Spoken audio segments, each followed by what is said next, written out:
अब वहीं पे हमको है ना हेल्प लेना पड़ेगा, किसको, हमको हेल्प लेना पड़ेगा फर्स्ट लॉ ऑफ थर्मोडायनामिक्स को। क्लियर है ना। तो आइए यहाँ पे हम लोग आप नेक्स्ट बात करते हैं, हम लोग ये शो करने का कोशिश करते हैं कि कैसे हम लोग बोलेंगे कि मेरा जो हीट ट्रांसफर है एक पाथ फंक्शन है। चलिए आइए देखते हैं यहाँ पे।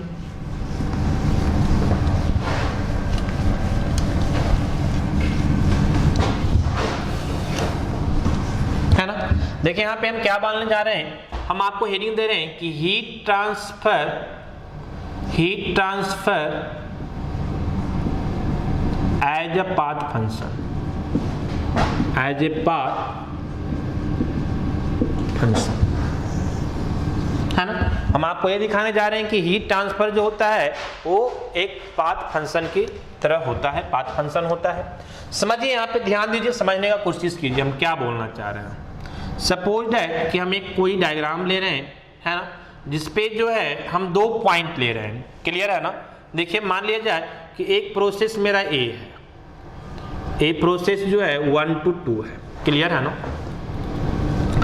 1 to 2 है, मान लिया प्रोसेस 1 है। दूसरा जो है एक 2 to 1 है ना, इसको हम बोल रहे हैं बी, है ना। एक तीसरा भी हम ले सकते हैं, तो ए जो है मेरा तीसरा है और इसको हम बोल रहे हैं क्या, सी। ठीक है ना। तो ए हम जो है कुछ इस तरह से प्रोसेस डिफाइन कर रहे हैं, या बोले कि एक हम साइकिल को डिफाइन करना चाह रहे हैं। अब यहाँ पे डिफरेंट तरह का साइकिल डिफाइंड होगा। हम थर्मोडायनामिक साइकिल के बारे में डिस्कस कर चुके हैं कि जब इनिशियल और फाइनल पॉइंट सेम हो जाए तब हम बोलते हैं कि वो क्या होता है, एक साइकिल होता है। और एक साइकिल को, थर्मोडायनामिक साइकिल को कंप्लीट करने के लिए मिनिमम 2 प्रोसेस का रिक्वायरमेंट होता है, that I have already discussed. Clear है ना। अब देखिए यहाँ पे समझने का कोशिश कीजिए हम क्या बोलना चाह रहे हैं। ठीक है ना। अब यहाँ पे थोड़ा सा समझने का कोशिश कीजिए।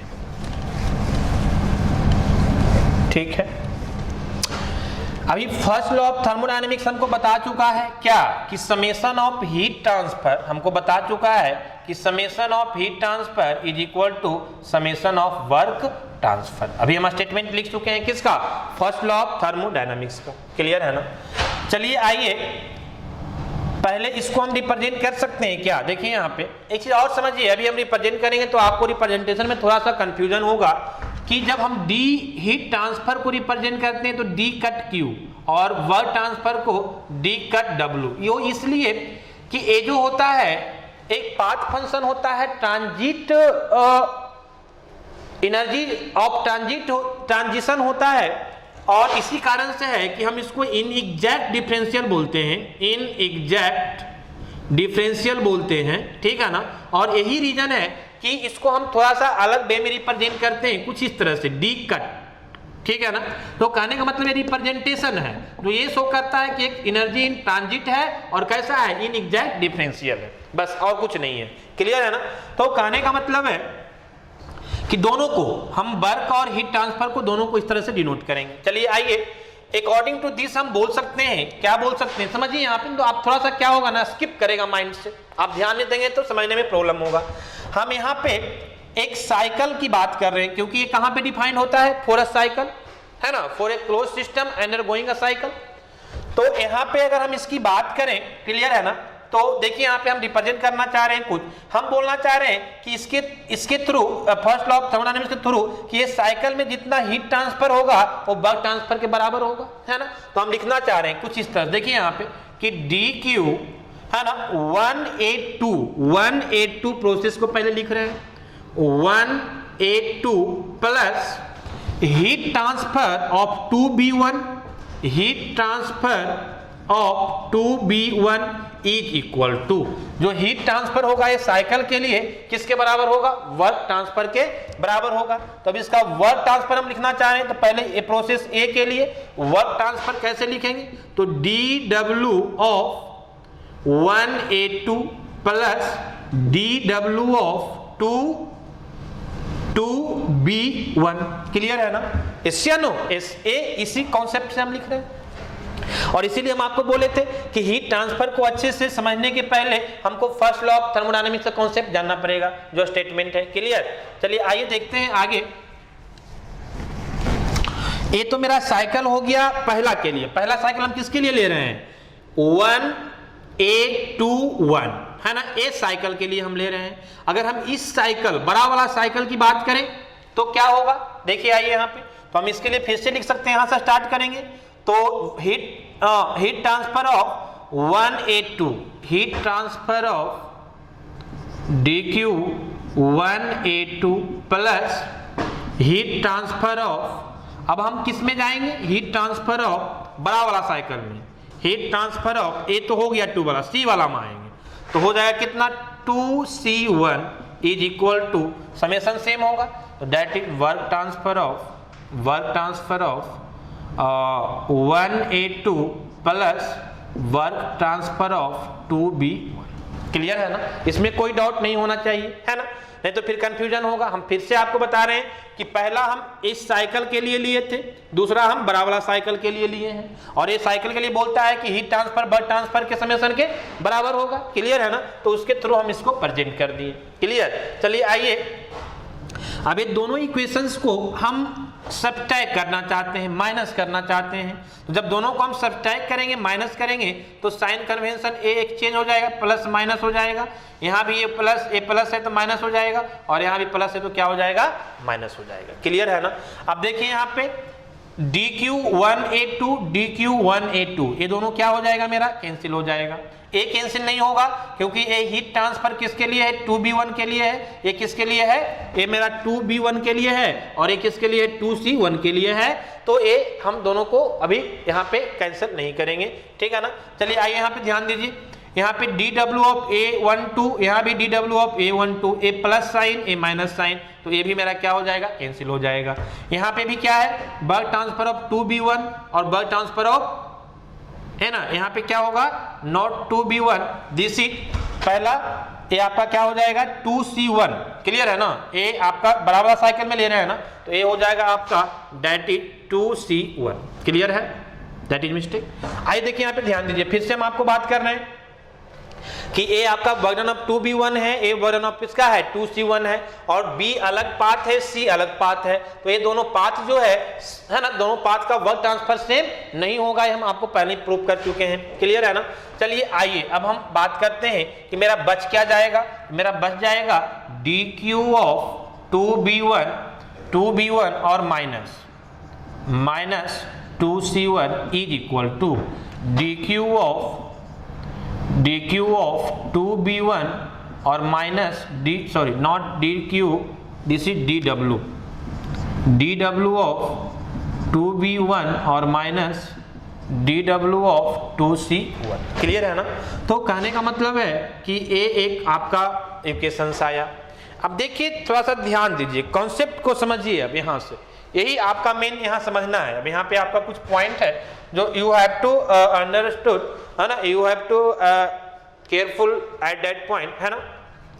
देखिए ध्यान दीजिए, हम क्या बोलना चाह रहे हैं कि ये तो हम पहले ही प्रूफ कर चुके हैं कि डिफरेंट पाथ के लिए जो वर्क ट्रांसफर होगा, पाथ बी और पाथ सी के लिए, वो क्या होगा, डिफरेंट होगा। ये कभी दोनों जो है सेम नहीं हो सकता। क्लियर है ना।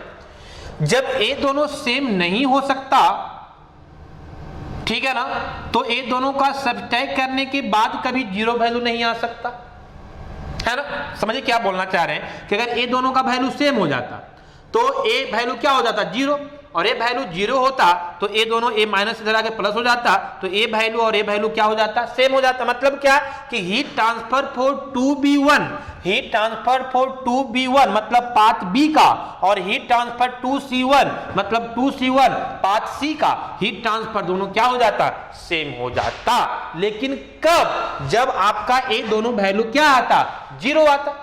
इस सब्ट्रैक्ट करने के बाद क्या आता, जीरो आता। और ये जीरो कब आएगा, जब ये दोनों value work transfer for B और वर्क ट्रांसफर फॉर सी का अगर वैल्यू सेम होगा, तभी ये दोनों ए वैल्यू सब्ट्रैक्ट करने के बाद जीरो आएगा, और ये जीरो आएगा तभी ये दोनों वैल्यू क्या होगा, सेम होगा। लेकिन यहां क्या है कि हम लोग ऑलरेडी देख चुके हैं कि डिफरेंट पाथ बी और पाथ सी दोनों के लिए वर्क ट्रांसफर कभी सेम नहीं हो सकता, इसलिए ये दोनों वैल्यू कभी सेम नहीं होगा, और ये सेम नहीं होगा तो ये आपका दोनों का वैल्यू कभी जीरो नहीं देगा, और जीरो वैल्यू नहीं देगा तो ये कभी दोनों आपस में इक्वल नहीं होगा। मतलब हीट ट्रांसफर फॉर बी और सी के लिए भी कभी इक्वल नहीं होगा, मतलब अलग बी पाथ के लिए अलग हीट ट्रांसफर होगा और सी पाथ के लिए अलग होगा, और यहां से हम बोल सकते हैं कि heat transfer as also a path function. Clear है ना? चलिए आइए देखिए, थोड़ा सा हम इसको और डिस्क्राइब करते हैं, है ना। कहने का मतलब मेरा ये है कि हम ये पढ़ चुके हैं कि ये दोनों वैल्यू कभी इक्वल नहीं हो सकता। कहने का मतलब क्या है कि हम लोग ये बोल सकते हैं कि work transfer of 2b1 work transfer of 2b1 है ना is not equal to work transfer of 2c1। Clear है ना? और इज नॉट इक्वल टू है ना work transfer of 2c1। Clear है?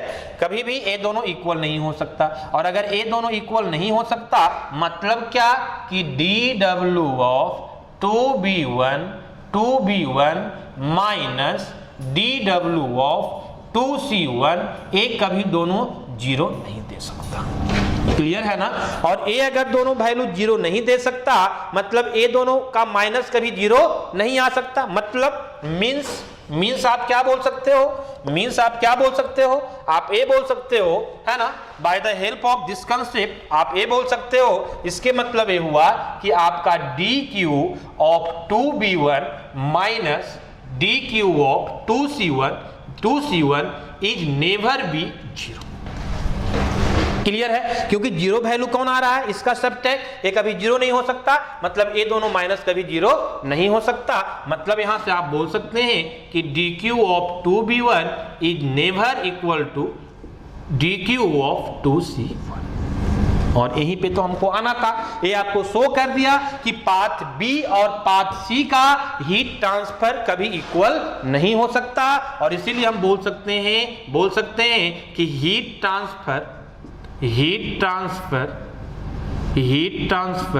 इज आल्सो अ पाथ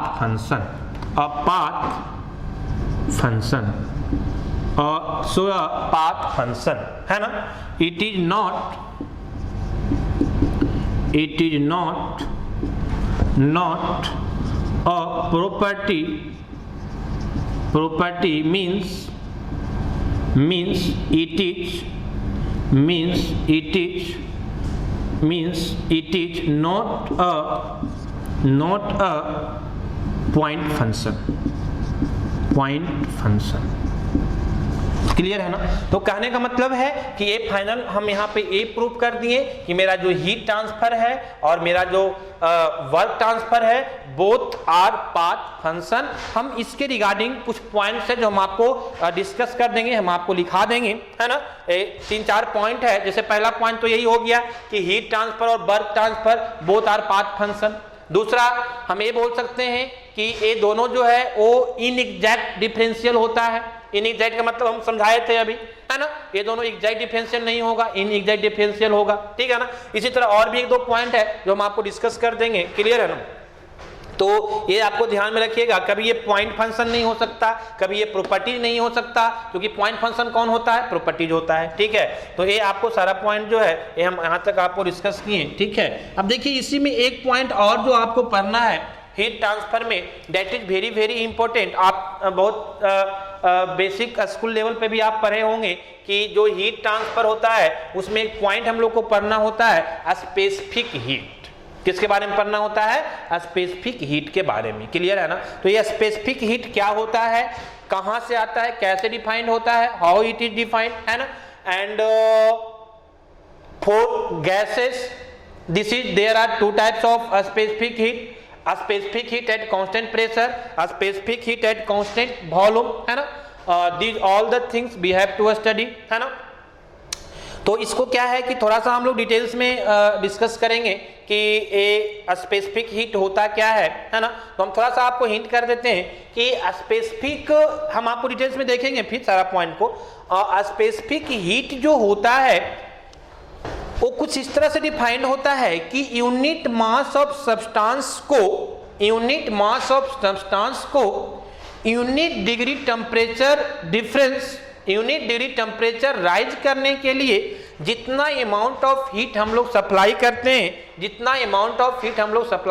हैं, उस अमाउंट ऑफ हीट को हम लोग नाम देते हैं क्या? Specific heat. आपको पता होगा, हम आगे फिर आपको बताएंगे, जैसे प्रॉपर्टीज ऑफ प्योर सब्सटेंसेस पढ़ेंगे तो वहां डिटेल्स में हम लोग पढ़ेंगे कि मेरा जो हीट है वो दो तरह से डिफाइंड होता है। एक को बोलते हैं सेंसिबल हीट और दूसरे को बोलते हैं क्या? Latent heat. ठीक है ना। तो मान लिया हम आप वाटर को गर्म कर रहे हैं, सपोज है कि वाटर को हीट कर रहे हैं, सपोज इसमें आपका क्या है? वाटर। क्लियर है ना। अब वाटर को जब आप हीट कर रहे हैं तो होता क्या है कि पहले जो आप हीट इसमें दे रहे हैं उसके कारण इसका टेम्परेचर राइज होता है। ठीक है ना। सिस्टम में जो भी सब्सटेंस है उसका टेम्परेचर क्या होता है? राइज होता है। और फिर 100 मान लिया वाटर है तो 100 डिग्री का टेम्परेचर पहुंच गया तो फिर बॉयल होना स्टार्ट कर देगा, बॉयल होने लगेगा, है ना। तो वहां से फिर आपका क्या होगा? फेज चेंज करने लगेगा। लेकिन उतना तक हमको नहीं जाना है अभी, हमको वो डिटेल्स में पढ़ेंगे प्योर सब्सटेंसेस में। हमको बस अभी इतना समझना है कि अगर इसका मास जो है 1 kg है और पहले इसका टेम्परेचर 20 डिग्री सेंटीग्रेड था, है ना। अब 1 kg ऑफ मास को 1 kg ऑफ सब्सटेंस को 1 डिग्री टेम्परेचर बढ़ाने के लिए, मतलब 21 डिग्री सेंटीग्रेड करने के लिए जितना हीट हमको देना पड़ेगा, इसी हीट को हम लोग बोलते हैं क्या? स्पेसिफिक हीट, है ना। और ये स्पेसिफिक हीट जो है इसको हम लोग डिनोट करते हैं कैसे? C से डिनोट करते हैं। क्लियर। तो ये एक जो टॉपिक है स्पेसिफिक हीट हम लोग को डिटेल्स में पढ़ना है। आगे जाके हम आपको ये भी बताएंगे कि स्पेसिफिक हीट जो होता है वो गैसेस के लिए जब हम लोग पढ़ते हैं तो हम लोग दो तरह से पढ़ते हैं, specific heat at constant pressure and specific heat at constant volume, है ना। लेकिन जब हम सॉलिड और लिक्विड के लिए बात करते हैं तो स्पेसिफिक हीट का अलग अलग वैल्यू नहीं होता, Cp और Cv अलग अलग नहीं होता है, वो दोनों वैल्यू लगभग क्या होता है? सेम होता है। तो ऐसा क्यों होता है? क्योंकि वहां पे एक्सपेंशन वर्क नहीं होता, सॉलिड और लिक्विड के केस में एक्सपेंशन वर्क नहीं होता है और इसी कारण से Cp और Cv का वैल्यू क्या होता है? सेम होता है। तो ये डिटेल्स में सारी चीजों को हम आपको बात करेंगे, that is in the next video, है ना, नेक्स्ट क्लास, है ना। आज तक हम आपको यहीं पे कंप्लीट करते हैं। That's okay.